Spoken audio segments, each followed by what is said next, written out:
summer of the kind of movie love. Assalamualaikum warahmatullahi wabarakatuh. Waalaikumsalam. Pertama-tama mari kita panjatkan puji syukur kehadirat Allah Subhanahu wa taala karena atas namanya lah kita dapat hadir berkumpul di ruangan ini.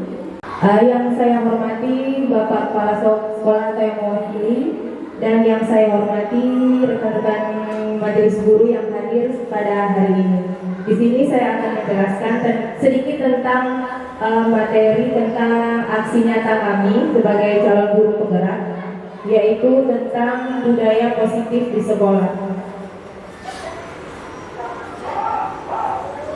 Nah, di sini seorang guru yang baik harus memiliki kemampuan dalam mewujudkan budaya positif di sekolah. Budaya positif tersebut dapat dijalankan dengan menerapkan konsep-konsep inti seperti disiplin positif, memahami motivasi perilaku manusia berkaitan dengan hukuman dan penghargaan, posisi kontrol seorang guru, pembuatan keyakinan sekolah atau kelas, dan penerapan segitiga restitusi dalam penyelesaian masalah. Nah, disiplin positif, cara penerapan disiplin yang mengajarkan anak bertanggung jawab dan menumbuhkan kesadaran diri berdasarkan nilai-nilai kebajikan. Disiplin positif ini lebih ke arah disiplin diri yang dapat mengontrol diri dalam melakukan segala tindakan. Kemudian dapat membuat murid memahami dan menyadari berdasarkan motivasi internal, bukan akibat paksaan, pujian atau hukuman.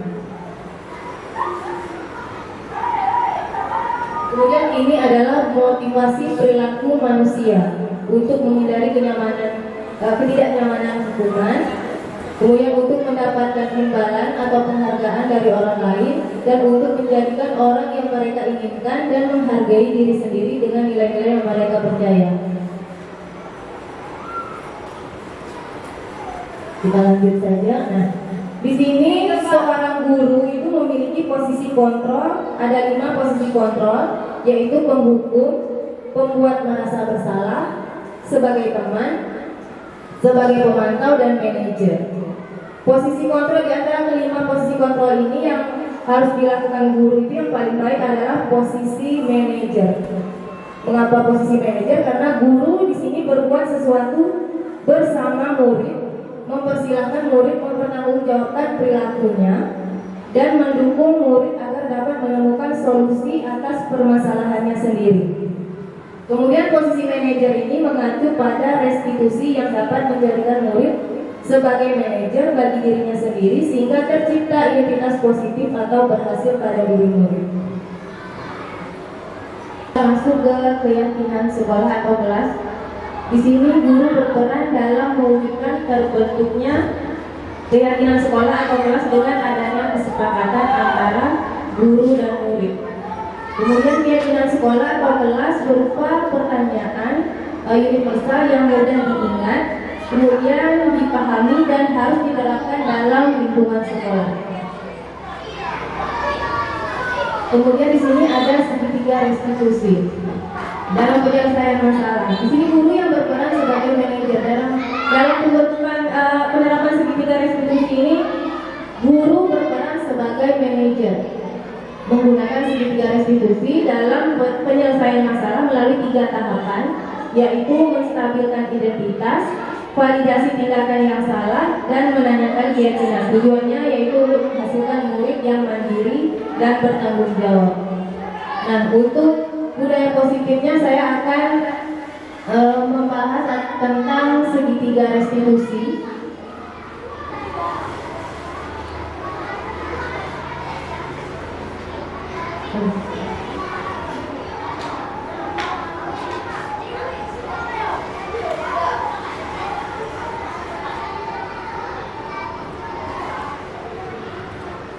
Segitiga restitusi adalah suatu proses dialog yang dijalankan guru atau orang tua agar dapat menghasilkan murid yang mandiri dan bertanggung jawab. Kemudian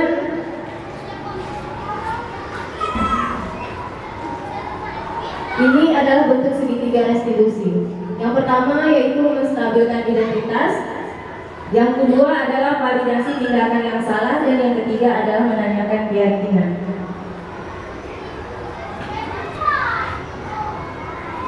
Yang pertama yaitu menstabilkan identitas.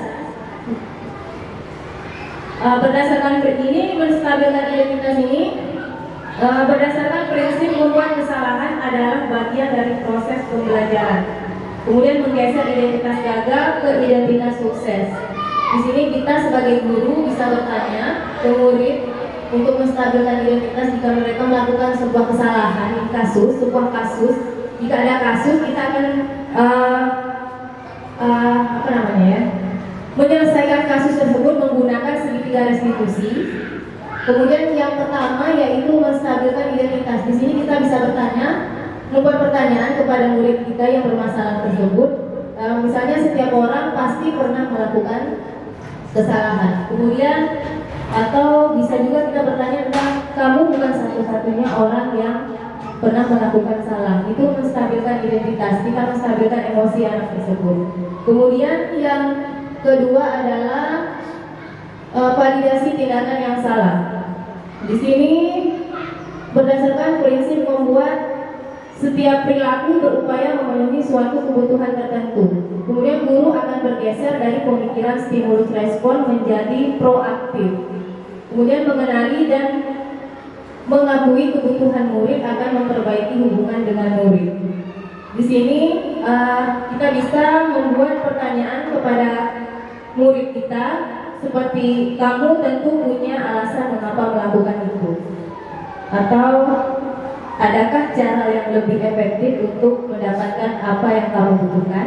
Itu salah satu contoh pertanyaan yang bisa kita berikan ke murid kita yang sedang bermasalah. Kemudian yang ketiga,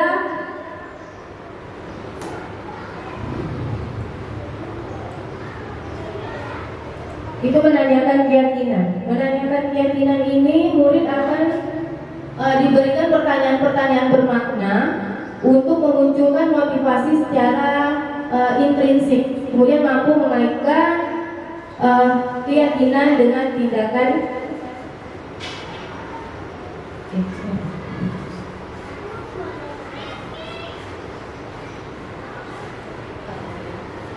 Nah, di sini kasus yang akan saya perlihatkan, kasus yang pernah terjadi di kelas saya, yang sudah saya terapkan di kelas saya. Siapa yang punya pemegang restitusi? Berikut adalah skenario penyelesaian masalah menggunakan segitiga restitusi. Selamat pagi, Pak.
Ini adalah contoh dari penerapan segitiga restitusi yang saya lakukan di kelas saya. Di situ saya menstabilkan identitas dengan bertanya, tidak ada manusia yang salah, semua orang pasti pernah melakukan kesalahan. Itu yang saya tanyakan. Kemudian di validasi tindakan saya bertanya, kamu tentu punya alasan mengapa melakukan itu. Dan yang ketiga yaitu menanyakan keyakinan. Yang saya tanyakan adalah yang kamu lakukan itu sudah sesuai dengan keyakinan kelas kita belum? Di menanyakan keyakinan ini, selanjutnya kita akan mencari dia menentukan sendiri apa yang harus dia lakukan ke depannya, seperti itu. Sedikit Bu ya, saya ini menanggapi dari video yang ditayangkan tadi untuk memecahkan masalah mengenai masalah salah satu siswa. Kalau untuk kelas saya, cara Ibu menanggapi seperti video tadi itu menurut saya itu kurang berhasil, karena anak kita sekarang yang anak yang patuh santun seperti kasus tadi itu hanya beberapa.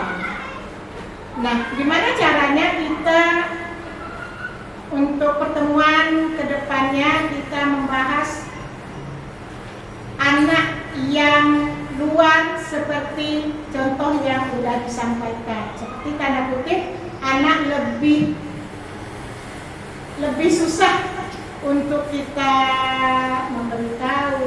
Kalau tadi kan anak secara lebih halus ya, anak kesannya patuh. Untuk anak yang patuh, gimana dengan anak yang tanda kutip sedikit nakal? Terima kasih. Baik, saya akan menanggapi sedikit dari pertanyaan ibunya. Di sini ada 5 posisi kontrol seorang guru, yaitu penghukum, pembuat merasa bersalah, teman, pemantau, dan manajer. Kalau di dalam segitiga restitusi yang telah kami buat tadi itu kami menerapkan posisi kontrol manajer. Di situ mereka mencari sendiri. Kami menanyakan, kita sebagai guru menanyakan apa saja, mengapa mereka melakukan kesalahan. Kemudian di situ mereka akan mencari sendiri solusi yang akan mereka cari sendiri, gitu. Tapi kalau seandainya mungkin menggunakan segitiga restitusi ini atau menggunakan posisi kontrol ini, anak tersebut masih belum berubah, kita bisa saja menggunakan posisi penghukum, hanya saja hukumnya harus sesuai dengan kesepakatan kelas atau keyakinan yang tidak memojokkan siswa tersebut, gitu. Jangan sampai dia merasa terpojok, merasa sakit hati dengan ucapan kita, gitu. Kita harus mencari sebuah hukuman yang benar-benar bisa menetralkan posisi dia saat dia bersalah, gitu saja. Terima kasih. Saya rasa cukup sekian pemaparan tentang aksi nyata saya hari ini. Kalau kita kurangnya mohon maaf. Terima kasih karena Bapak Ibu sudah mau hadir hari ini bersama saya dan rekan saya. Untuk itu saya ucapkan Assalamualaikum warahmatullahi wabarakatuh.